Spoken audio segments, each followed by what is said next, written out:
مسائل مختلف، ان کے سوالات مختلف ہیں، لیکن آپ نے سب کا ایک ہی جواب بتایا ہے۔ اس کی وجہ کیا ہے؟ اس کا سبب کیا ہے؟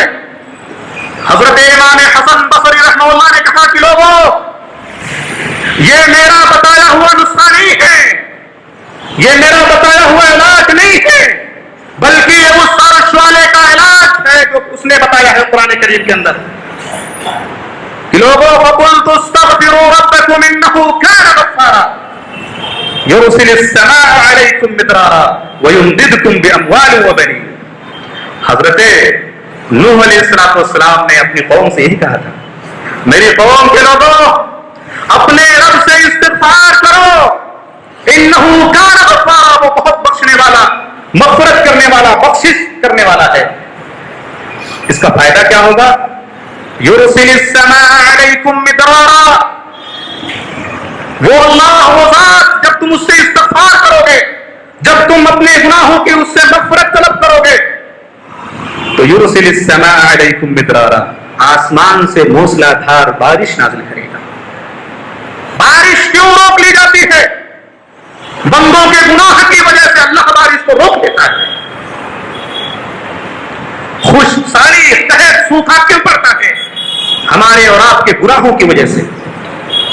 جب تک ہم اور آپ اپنے گناہوں کی اللہ سے معافی نہیں مانگیں گے، اللہ تبارک و تعالیٰ بارش نازل نہیں کرے گا۔ اور یہی وجہ ہے کہ رسول اللہ صلی اللہ علیہ وسلم نے ایسے حالات میں جب خشک سالی کا زمانہ آ جائے، بارش نہ ہو، تو امت اسلام کو حکم دیا ہے کہ صلاۃ استسقاء نہ کریں، بارش طلب کرنے کی نماز پڑھیں۔ وہ باہر نکلے اپنے سماج سے، اپنی سوسائٹی سے، چٹیل میدان کے اندر جائیں اور وہاں اپنے ہاتھوں کو اٹھا کر کے، اور اپنے ہاتھوں کو اس قدر اتنا اونچا اٹھائیں کہ یہ بغلے دکھائی دینے لگے۔ بیویوں کو، عورتوں کو لے کر کے جاؤ، پھٹے پرانے کپڑے پہن کر کے جاؤ اور اللہ تبارک و تعالیٰ سے دعا کرو تاکہ اللہ تبارک و تعالیٰ تمہارے حال پر، تمہارے احوال پر اللہ رحم فرمائے۔ یہ حکم دیا گیا ہے۔ دیکھو یہاں ہاتھ اٹھانا رسول اللہ سے ثابت ہے، ہاتھ اٹھا رہے ہیں، آپ نے ہاتھ اٹھانے کا حکم دیا ہے۔ لیکن آج امت مسلمان جہاں ہاتھ اٹھانا نہیں ہے وہاں ہاتھ اٹھا رہی ہے، اور جہاں اٹھانا چاہیے وہاں نہیں اٹھاتی ہے۔ افسوس ہے۔ علامہ ابن کثیر رحمہ اللہ نے ایک واقعہ نقل کیا ہے کہ حضرت عمر بن خطاب رضی اللہ تعالیٰ عنہ کے زمانے میں قحط پڑ گیا، سوکھا پڑ گیا، مدینے کے لوگ پریشان ہو گئے، جانور تک پریشان، دوڑے دوڑے آئے خلیفۃ المسلمین، سوکھا پڑ گیا ہے، جانور تک پانی کے لیے پریشان ہو گئے ہیں، کچھ کرو۔ کہا کیا کیا جائے؟ کہا آپ امیر المومنین ہیں، خلیفۃ المسلمین ہیں، کچھ کیا جائے۔ کہا کرنا کیا ہے؟ جو رسول نے کہا ہے، جو رسول نے کیا وہی ہم بھی کریں گے۔ آج مسلمان پریشان ہیں، راجستھان ہو، منی پور ہو، میوات ہو، ہریانہ ہو، ہر جگہ مسلمانوں کے اوپر کتنی پریشانیاں آ رہی ہیں، لیکن مسلمان استغفار کرنے کے لیے تیار نہیں ہے۔ اپنے غموں کا علاج نہ جانے کہاں ڈھونڈ رہے ہیں، اپنی پریشانی اور مصیبتوں کو نہ جانے کہاں کہاں اس کا حل تلاش کر رہے ہیں۔ سادہ سا نسخہ بیان کیا گیا ہے کہ استغفار کرو، اللہ سے اپنے گناہوں کی معافی مانگو، لیکن نہیں مانگیں گے اللہ بارش بھی روک لے گا اور آسمان سے تمام قسم کی پریشانیاں بھی نازل کرے گا، ٹھوک دے گا، مسلط کر دے گا۔ نہیں استغفار کرو گے تو مرو۔ دیکھو بھی ٹرین کے اندر 3 مسلم کو شوٹ کر دیا گیا ہے، ایسے ہی نہیں جو اوپر سے ہو رہا ہے، اوپر سے اللہ کا آرڈر آ رہا ہے مسلمانوں کو زدوکوب کرنے کے لیے، مسلمانوں کے ایمان کو بیدار کرنے کے لیے، مسلمانوں کے احساس اور ان کی ضمیر کو جگانے کے لیے اللہ کر رہا ہے، لیکن مسلمان جاگنے کا نام نہیں لے رہا، نہیں سدھر رہا ہے مسلمان، صرف مسلمان کا لیبل لگا کر کے ہم مسلمان ہیں۔ عمر بن خطاب رضی اللہ تعالیٰ عنہ نے کہا کہ رسول اللہ نے جو کام کیا تھا بارش اور سوکھا پڑنے کی وجہ سے، ہم بھی وہی کریں گے، چلو نکلو باہر۔ سب کو لے کر کے باہر نکل گئے، باہر میدان میں آئے، ایک اونچی جگہ پر کھڑے ہو گئے اور کھڑے ہو کر کے اپنے ہاتھوں کو اٹھایا، ہاتھ اٹھا کر کے پورے قرآن مجید کے اندر جتنی استغفار کی دعائیں تھیں وہ تمام آیتیں جن کا تعلق استغفار سے تھا وہ تمام آیتیں پڑھ ڈالی اور پڑھ کر کے نیچے اتر گئی۔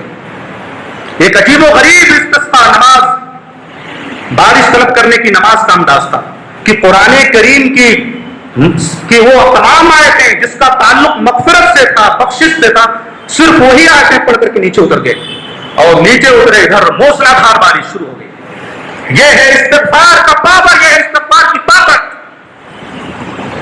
لوگوں نے کہا ہے میری قوم کے لوگوں استغفروا ربکم، اپنے رب سے استغفار کرو، یرسل السماء علیکم مدرارا، اللہ تبارک و تعالی آسمان سے موسلا دھار بارش نازل کرے گا، تمہارے پینے کا مسئلہ حل ہو جائے گا، تمہارے جانوروں کا مسئلہ حل ہو جائے گا، تمہاری کھیتی باڑی کا مسئلہ حل ہو جائے گا، تمہارے ماحولیات کا مسئلہ حل ہو جائے گا۔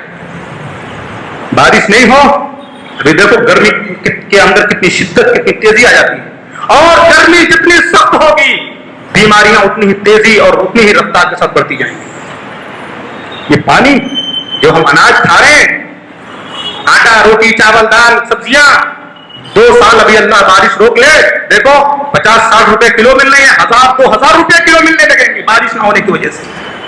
اندازہ ہے بارش کتنی اہم چیز ہے، یہ اللہ تبارک و تعالیٰ کی طرف سے رحمت ہے۔ لوگ سمجھتے نہیں، استغفار نہیں کرتے۔ اے میرے قوم کے لوگوں، اللہ سے استغفار کرو، یرسل السماء علیکم مدرارا ویمددکم باموال وبنین۔ ایک فائدہ تو بتا دیا گیا، بارش نازل ہوگی۔ دوسرا فائدہ، تمہیں مال چاہیے، تمہاری زندگی میں تنگی ہے، پریشانی ہے، دشواری ہے، ویمددکم باموال، اللہ تبارک و تعالیٰ تمہیں بہت سارے مال عطا کر دے گا۔ مال بہت سارے، اموال جمع ہے، پلورل ہے، بہت سارے مال عطا کر دے گا۔ استغفار کرو تو صحیح۔ وبنین، تمہاری گود ہری نہیں ہو رہی ہے، تمہارے گھر کے اندر پھول نہیں کھل رہے ہیں، بچوں کی کلکاریوں کی آواز نہیں آ رہی ہے، استغفار کرو، تم اللہ کی ذات سے مایوس مت ہو۔ وبنین، بہت سارے لڑکے اللہ رب العالمین عطا کرے گا۔ آدمی کی شادی ہو جاتی ہے، 2-4 سال 10 سال اگر لڑکے نہ ہو، سماج تانا دینا شروع کر دیتا ہے، آدمی شک میں مبتلا ہو جاتا ہے، اور یہ شک بہت بری بلا ہے۔ یہ شک آدمی کے ایمان اور عقیدے کو چھین لیتا ہے، اس کے اوپر ڈاکے ڈال لیتا ہے۔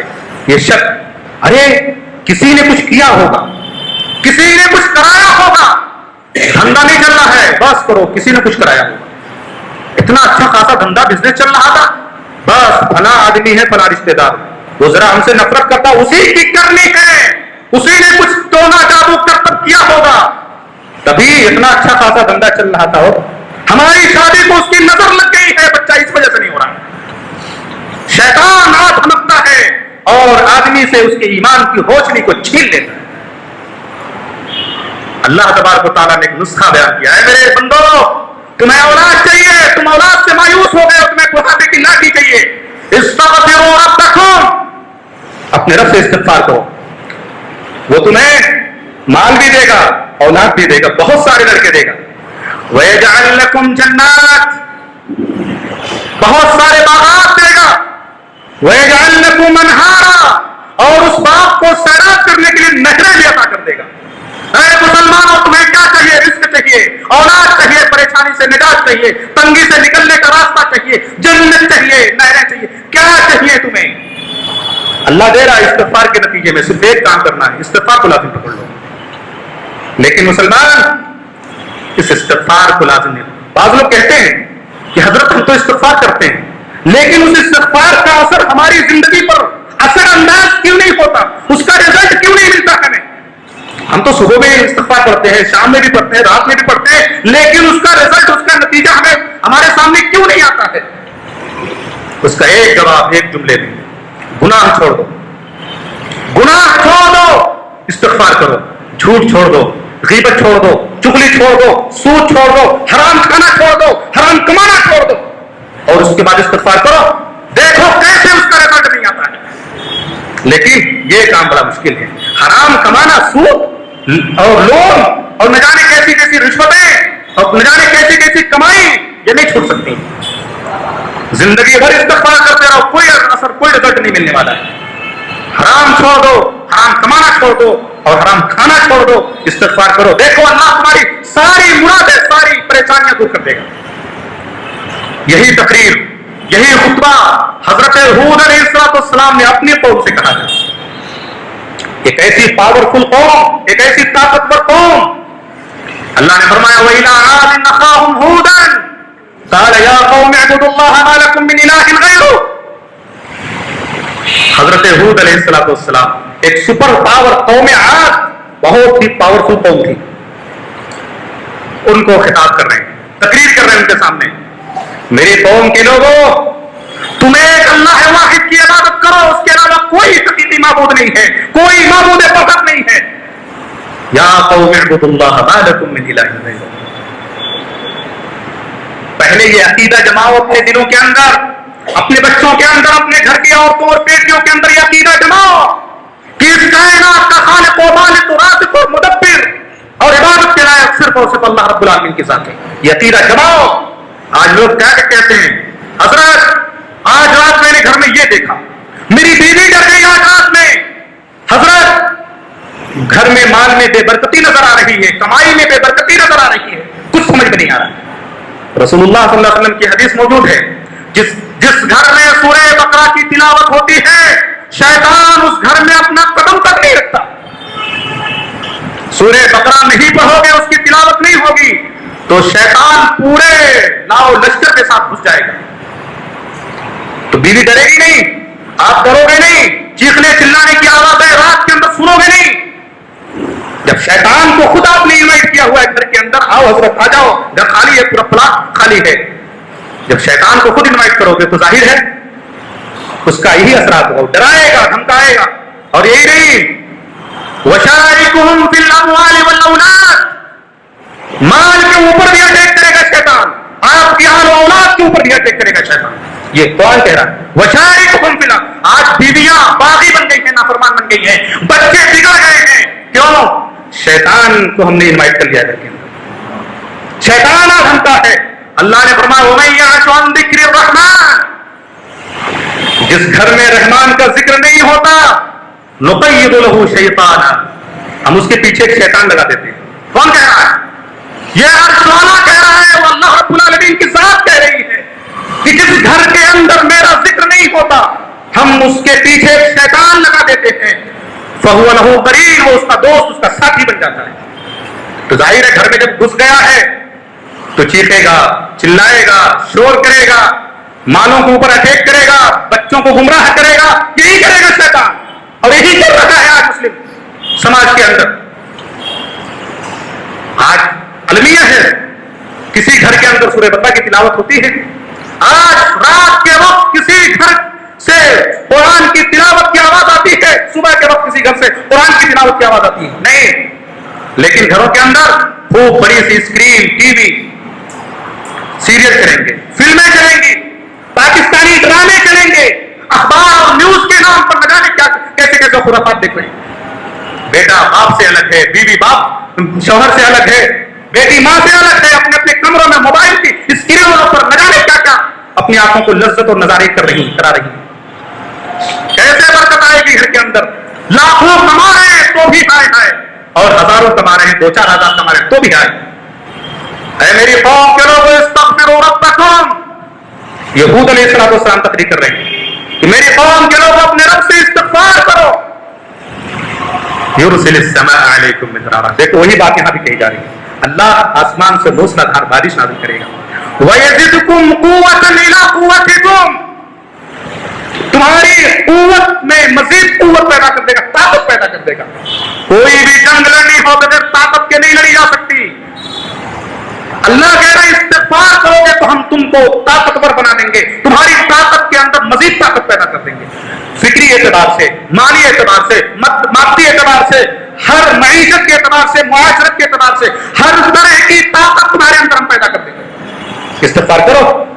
لیکن اے مسلمانوں تمہیں کیا ہو گیا؟ تم استغفار کیوں نہیں کر رہے ہو؟ اپنی پریشانیوں کا، اپنے غموں کا علاج نہ جانے کے ساتھ ٹھوکر کھا کر کے مانگ رہے ہو، وہاں سوال کر رہے ہو. استغفروا، نماز پڑھتے ہیں ہم لوگ، دونوں سجدوں کے درمیان کیا پڑھی جاتی ہے دعا؟ اللہم اغفر لی وارحمنی واہدنی وعافنی وارزقنی. یہ جو اللہم اغفر لی ہے یہی استغفار ہے. اور اس استغفار کے نتیجے میں دیکھو کیا کیا چیزیں مل رہی ہیں. ہم روزانہ دن بھر میں کتنی نمازیں پڑھتے ہیں، کتنی مرتبہ کہتے ہیں اللہم اغفر لی، لیکن اس کا کچھ معنی اور مطلب ہم کو سمجھ میں نہیں آتا. اس روئے زمین پر سب سے پہلا نبی، سب سے پہلا رسول حضرت آدم علیہ السلام، ان سے غلطی ہوئی، انہوں نے کیا کہا؟ ربنا ظلمنا انفسنا، اس کے بعد وَإِن لَّمْ تَغْفِرْ لَنَا، یہی استغفار ہے، وَإِن لَّمْ تَغْفِرْ لَنَا، یہی استغفار ہے۔ ایک غلطی ہمارے باپ نے کی اور فوراً استغفار کر رہے ہیں رب العالمین سے۔ حضرت موسیٰ نے استغفار کی، حضرت داؤد نے، تمام نبیوں نے استغفار کی، یہاں تک کہ ہمارے رسول محمد صلی اللہ علیہ وسلم نے بھی استغفار کیا ہے۔ اور صحابہ کا بیان ہے کہ ہمارے نبی، میرے نبی ایک دن میں سینکڑوں مرتبہ استغفار کیا کرتے تھے، رب اغفر لی وتب علی انک انت التواب الغفور، یہ دعا پڑھتے تھے رسول اللہ صلی اللہ علیہ وسلم دن میں 100 مرتبہ۔ ہم ایک مرتبہ بھی نہیں پڑھ سکتے، صرف روپیہ کمانے کے چکر میں، دنیا منانے کے چکر میں۔ رسول جس کے اگلے پچھلے تمام گناہ معاف، وہ دن بھر میں 100 مرتبہ استغفار کر رہا ہے۔ آپ نے کہا کہ ابو بکر جب تم نماز پڑھو تو نماز کی آخری تشہد میں جس پر سلام پھیرا جاتا ہے اس میں ایک دعا مانگو۔ کون سی دعا؟ اللہم انی ظلمت نفسی ظلما کثیرا ولا یغفر الذنوب الا انت فاغفر لی، یہی استغفار پڑھتے ہیں ہم نماز کے اندر، مگر ہمیں معلوم نہیں ہم کیا پڑھ رہے ہیں۔ ابو بکر تو سنا رہے ہیں، سمجھا رہے ہیں، سکھا رہے ہیں رسول اللہ کہ ابو بکر جب تم نماز پڑھو تو آخری تشہد میں دعا پڑھو، اللہم انی ظلمت نفسی، اے اللہ میں نے اپنے نفس پر بہت سارا ظلم کیا ہے، فاغفر لی، تو مجھے معاف فرما دے، مجھے بخش دے، میری نجات فرما دے۔ حضرت ابو بکر دعا کر رہے ہیں، صحابہ دعا کر رہے ہیں، ہم بھی دعا کر رہے ہیں، مگر ہمیں اس کا کوئی معنی مطلب نہیں آتا، بس پڑھ رہے ہیں۔ اگر آدمی صرف صحیح ڈھنگ سے نماز پڑھ لے، اخلاص و للہیت کے ساتھ، خشوع اور خضوع کے ساتھ، محبت کے ساتھ، انابت کے ساتھ، خشیت کے ساتھ، امید کے ساتھ، تو پھر اس کو مزید نماز کے بعد ہاتھ اٹھا کر کے دعا کرنے کی ضرورت ہی نہ پڑے۔ لیکن ہم نماز تو پڑھ رہے ہیں، ساری چیزیں، ساری دعائیں، دنیا اور آخرت کی ساری بھلائی نماز کے اندر موجود ہے، مگر نماز پڑھ رہے ہیں، جسم کہیں موجود ہے، دماغ کہیں موجود ہے، آنکھیں کہیں موجود ہیں اور ہاتھ کہیں موجود ہے، ایسی نماز ہماری ہو رہی ہے۔ تو ان دعاؤں کا اثر، ان نمازوں کا اثر ہماری زندگی پر کیسے اثر انداز ہوگا؟ عبادت کا سلسلہ بھی جاری ہے، گناہوں کا سفر بھی جاری ہے، نماز بھی پڑھ رہے ہیں، روزہ بھی رکھ رہے ہیں، ساری چیزیں کر رہے ہیں، تو ان عبادتوں کا جو اثر ہماری زندگی پر، ہمارے سماج پر مرتب ہونا چاہیے، کیسے ہوگا؟ لہذا ضرورت اس بات کی ہے کہ پلٹو اللہ کی طرف، استغفار کرو اپنے رب سے، اپنے گناہوں کہ اللہ تبارک و تعالیٰ سے معافی مانگو، اپنی زندگی کی روش کو بدلو، اللہ کی اطاعت کی طرف آؤ، اس کی نافرمانی سے بچو، اور روز آنا اس استغفار کو لازم پکڑو، اس استغفار پر عمل کرو۔ استغفر اللہ من کل ذنب واتوب الیہ، رب اغفر لی، رب اغفر لی۔ اور یہ تو عام استغفارات ہیں، سید الاستغفار جانتے ہیں؟ تمام استغفار کا سردار، تمام استغفاروں کا سردار، اللہم انت ربی لا الہ الا انت خلقتنی وانا عبدک وانا علی عہدک ووعدک ما استطعت اعوذ بک من شر ما صنعت ابوء لک بنعمتک علی وابوء بذنبی فاغفر لی فانہ لا یغفر الذنوب الا انت۔ اے اللہ، اللہم انت ربی، تو میرا رب ہے، تو میرا پروردگار ہے، لا الہ الا انت، تیرے علاوہ کوئی حقیقی معبود نہیں ہے، کوئی معبود بحق نہیں ہے، کوئی عبادت کے حق نہیں ہے، فاغفر لی، تو میرے پروردگار مجھ کو بخش دے، میرے پروردگار میں بہت خطا کار ہوں، گنہگار ہوں، مجھے معاف فرما دے۔ خلقتنی، تو نے مجھ کو پیدا کیا ہے، میں تیرا بندہ ہوں، انا عبدک، میں تیرا بندہ ہوں، اے اللہ میں اپنی طاقت، اپنی قوت کے مطابق تیرے عہد و پیمان، تیرے وعدے پر قائم ہوں، اے اللہ اعوذ بک من شر ما صنعت، میں نے جو بھی گناہ کیا ہے ان تمام گناہوں سے کی شر سے میں تیری پناہ چاہتا ہوں، تمام گناہوں کے شر سے میں تیری حفاظت اور تیری پناہ چاہتا ہوں۔ اے اللہ میرے اوپر تیری جتنی بھی نعمتیں ہیں، ہر نعمت کا میں اعتراف کر رہا ہوں، اپنے گناہ کا میں اعتراف کر رہا ہوں، فاغفر لی، تو اے اللہ میں تیرا بندہ ہوں تو مجھے معاف فرما دے، فإنہ لا یغفر الذنوب الا انت،